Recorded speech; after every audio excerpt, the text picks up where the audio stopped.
حضرت ابراہیم علیہ السلام کی عادت تھی کہ مہمان کے بغیر کھانا نہیں کھاتے تھے، اور جو کھانا مہمان کے ساتھ کھایا جائے اس کا حساب بھی نہیں ہوگا۔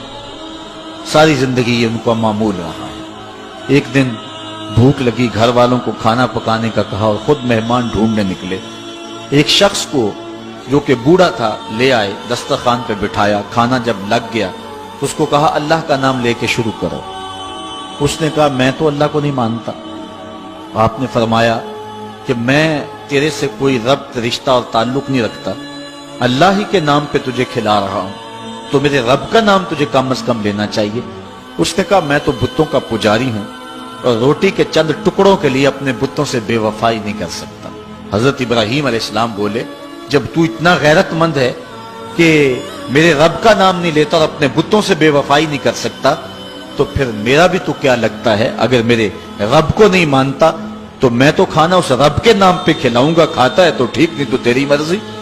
وہ حضرت ابراہیم علیہ السلام کے دسترخوان سے اٹھ کے چلتا بنا، وہ گیا تو جبریل امین حاضر ہو گئے، سلام دیا، سندیسہ سنایا۔ رب کہتا ہے اے میرے خلیل، تو نے میرا ایک بندہ ناراض کر دیا۔ یا اللہ، وہ تیرا بندہ تھا، وہ تو تیرا نام لینا گوارا نہیں کرتا تھا، اور تو فرما رہا ہے کہ وہ میرا بندہ تھا۔ ارشاد ہوا ابراہیم بتاؤ اس کی عمر کتنی ہوگی؟ یا اللہ 80 سال کے قریب ہوگی۔ کہا اتنا عرصہ ہو گیا نا میں اس کو رزق دے رہا ہوں، تم ایک دن نہیں کھلا سکے؟ اب حضرت ابراہیم اس کو ڈھونڈ رہے ہیں، وہ دور پہاڑ پہ جا چکا ہے۔ اس کے قریب پہنچے، کہا میاں کھانا ٹھنڈا ہو رہا ہے جلدی آؤ۔ اس نے کہا ایک شرط ہے، تمہارے رب کا نام نہیں لوں گا۔ کہا نہ لینا آؤ۔ تو کہنے لگا لہجے میں اتنا گداز، اتنی نرمی کیسے آ گئی؟ تم تو کہتے تھے رب کے نام کے علاوہ کھلاؤں گا نہیں۔ کہا کہ اسی رب کا ہی تو پیغام آیا ہے کہ میں بھی اس کو دے رہا ہوں۔ اس نے کہا اگر تیرا رب اتنا اچھا ہے تو کھانا بعد میں کھائیں گے، پہلے اس کا غلام بنا لے مجھ کو۔ تو وہ رب ہے سب کا، ہمارا حق ہے کہ ہم اس کی پوجا کریں۔ تو اللہ تعالیٰ جل شانہ نے ارشاد فرمایا یا ایھا الناس اعبدوا ربکم، اپنے رب کی عبادت کرو۔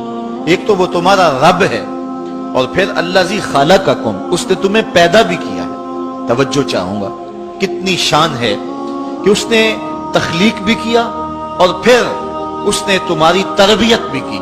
جو تخلیق بھی کرے اور تمہاری تربیت بھی کرے، کیا اس کا حق نہیں ہے کہ اس کے حضور سجدہ ریزیاں کی جائیں؟ ساری زندگی انسان ماں کی خدمت کرتا رہے تو بتاؤ ماں کی خدمتوں کا بدلہ دے سکتا ہے؟ ماں کے پیار کا صلہ دے سکتا ہے؟ تو انسان جتنی مرضی خدمت کر کے ماں باپ کو راضی کرنے کی کوشش کرے وہ تو راضی ہوتے ہیں، بلکہ نالائق اولاد کے لیے ماں باپ کی دعائیں اور زیادہ ہوتی ہیں۔ تو انسان ان کی خدمت کا حق نہیں دے سکتا۔ ماں باپ کے اتنے حق کیوں ہیں؟ اس لیے کہ ماں نے بیٹے کو جنم دیا، جس نے جنم دیا ہے اس کے اتنے حق ہیں، تو جس رب نے خلق کیا ہے اس کے کتنے حق ہوں گے؟ جس نے تخلیق کیا ہے، دستے قدرت سے بنایا ہے، تو پھر اس کے کتنے حق ہوں گے؟ تو مجھے بتائیے اس شخص سے بڑا بدبخت کوئی ہو سکتا ہے جو اللہ کے حضور سجدہ ریزی نہیں کرتا؟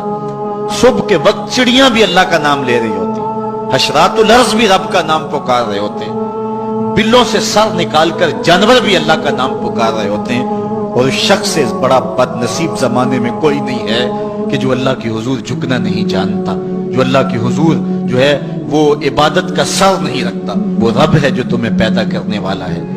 ماں کے رحم کے اندر کون نقش و ونگار دینے والا ہے؟ کس نے گوشت کے لوتھڑے کو بولنا سکھایا ہے؟ کس نے چشم خانوں کے اندر روشن چراغ رکھ دیے ہیں؟ اور کس نے سر کے اندر ایک نشیط اور روشن دماغ رکھ دیا ہے؟ کس نے ہاتھوں کو پکڑنے کی قوت دی اور کانوں کو شنوائی کی طاقت دی؟ اور کس نے جو ہے وہ سونگھنے کی قوت اور قوت شامہ ناک کے نتنوں کے اندر رکھ دی؟ کون ہے جو ٹانگوں میں زور پیدا کرتا ہے؟ کون ہے جس نے چھاتی کو طاقت دی؟ کون ہے جس نے انسانیت کو احسن تقویم بنایا؟ انسان، کیا تیرا حق ہے کہ مسجد کے قریب سے تو گزر جائے اور اللہ کا نمائندہ پکار رہا ہو حیا علی الصلاۃ حیا علی الفلاح، آجا نیکی کی طرف، آجا نماز کی طرف، اور تو جو ہے وہ اس کو سننے کے باوجود گزر جائے؟ ایسا ہو سکتا ہے کہ تو اس کے حضور آئے نہ، حاضر ہی نہ ہو؟ یہ بد نصیبی نہیں تو اور کیا ہے؟ اللہ تعالیٰ جل شانہ ہمیں اپنی عبادت کی توفیق نصیب فرمائے۔